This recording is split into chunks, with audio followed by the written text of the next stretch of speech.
So, you made the budget. You downloaded your pay stubs, you looked at your bank statements, maybe you even cut out 2 subscriptions. You said, okay, this is the month I'll change. So why does it feel like you're still drowning? Why does your account still hit 0 before the month is over? Why do things still feel tight, stressed? I'm going to tell you something that might sting a little. Being broke isn't just a math problem. It's a behavior problem. And until we fix the behavior, your budget won't save you. In my last video, I told you to start simple. See your money, look at your pay stubs, write down your expenses, decide what you're cutting, and then execute. That's step 1, awareness. But awareness doesn't equal transformation. You can see your money clearly and still sabotage yourself. So today, we're talking about why people make budgets and still stay broke. Let's be honest, most people don't overspend because they're stupid. They overspend because they're stressed. Maybe you had a long day. The kids were crying, work was draining, you feel underpaid, you feel overwhelmed. And suddenly, DoorDash seems justified. Amazon feels deserved. Target feels like therapy. And we call it self-care.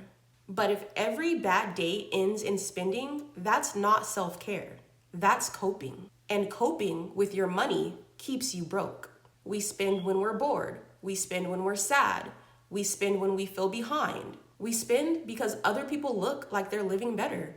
But the hard truth is, you cannot out-budget emotional spending. If you don't control your emotions, your money will always disappear. A budget doesn't fix impulse. A spreadsheet doesn't fix stress. Discipline does. Here's what really happens when someone makes a budget. So you make a budget on Sunday, you feel motivated, you feel in control, but by Wednesday you're tired. By Friday you're justifying. I deserve this, it's only $20, I'll make it up next paycheck. That right there, that's the discipline gap. The gap between knowing what to do and actually doing it. And this is where most people stay stuck for years. Not because they don't know how to budget, but because they don't follow through long enough for things to actually change. You don't need a more complicated system. You need consistency. I'm going to give you a few practical things that can actually help. The first thing that you can try to implement into your budget is the 24-hour rule. If what you're wanting to buy is not an absolute necessity, make yourself wait 24 hours before making the purchase. Ask yourself, do I really want this? Does this align with my financial goals? Am I buying this from some emotion like stress or boredom? Maybe even celebration? If after 24 hours, the purchase still feels intentional and not emotional, then go ahead and buy it. The next thing you can try is something to make spending money feel inconvenient, and that's removing all of your cards from any apps. DoorDash, Uber Eats, Amazon. Remove your card information. The thought process behind that is that when you're chilling at home in bed or on the couch or whatever you're doing, you don't have your credit card near you. You don't have your credit card near you when you're scrolling on your phone. So you most likely won't want to get up, go find your card, re-enter all of the information just so that you can make your impulse purchase. And if you do, make sure you subscribe to my channel. You need to see my face and hear my voice every day telling you not to spend money you don't have. The third thing I want you to do is go ahead and unsubscribe from any marketing emails. You do not need companies tempting you to buy things all day. Stop letting companies tempt you to spend money all day. The more you have the email coming in and see the advertisement, the more likely you are to eventually buy. And you should be careful about who you give your email out to anyways. Things like shopping sales, food sales, you probably shouldn't be subscribed to receive an email from those types of businesses while you're trying to get to a good place financially anyways. And then something small that you can do is just go ahead and delete one app that drains your bank account. I know there's somebody watching this that makes an Amazon purchase every day. I know there's somebody watching this that makes a purchase on DoorDash every day. I used to do that as well before I got smart, sadly.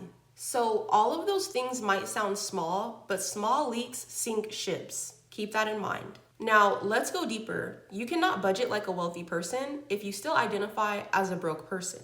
Let me break that down. So if in your mind you are just bad with money, if you always struggle, if you continue to say things like, I've never been good at saving, you will subconsciously prove yourself right because identity drives behavior. If you see yourself as disciplined, you will act disciplined. If you see yourself as broke, you will continue to spend like you'll always be broke. Broke is a season. It is not an identity. And some of you have to stop treating it like a personality trait. You are not bad with money. You just were never taught consistency. You were never taught delayed gratification. You were never taught that you can choose future peace over present pleasure. That can change, but it changes when you decide, I am becoming the type of person who controls my money. Don't wait until next year to decide. Don't wait until you make more money. Decide now. If you're serious about keeping more of what you make, here's what I want you to do for the next 30 days. No impulse purchases. If it's not planned, it doesn't get bought. No random eating out. If it's not in the budget, it doesn't happen. Track every dollar. Yes, every single one. You should be tracking your money anyways. There shouldn't be a dollar that leaves your account that you don't know what it was for. Start having a weekly money check-in. Just take 15 minutes. Look at what came in. Look at what went out. And something really important, start building a tiny emergency fund. Just $500. That's it. Because the reason most people stay broke isn't luxury. It's emergencies. A flat tire that cost you $200. A doctor's visit that cost you $300. A school fee, $50. An unexpected bill, maybe that's about $100. Without a buffer, every inconvenience will become a debt.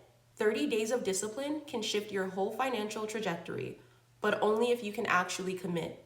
Listen to me carefully. If you have money coming in, you're in a better position than you think you are. You do not need a miracle. You need consistency. You do not need to double your income tomorrow. You need to stop leaking money today. You are not behind because you're incapable. You're behind because no one taught you how to build slowly. Real change is boring. It's saying no when no one's watching. It's cooking at home when you don't feel like it. It's closing the app and not making the purchase. It's choosing long-term peace over short-term pleasure. And that is a skill, a learnable skill. If you made a budget and you're still broke, don't quit. Just fix the behavior. Because once your behavior changes, the money follows. If you haven't watched my first video about building your first budget, go watch that next. We're building this step by step. And if you're serious about gaining the discipline to change your financial life, subscribe. Because this is just the beginning. Don't forget to like this video so that it can be pushed to someone else who needs to hear this message. Feel free to leave a comment letting me know what actually helped you to stick to your budget. And remember, you don't have to stay broke, but you do have to change. I'll see you in the next video.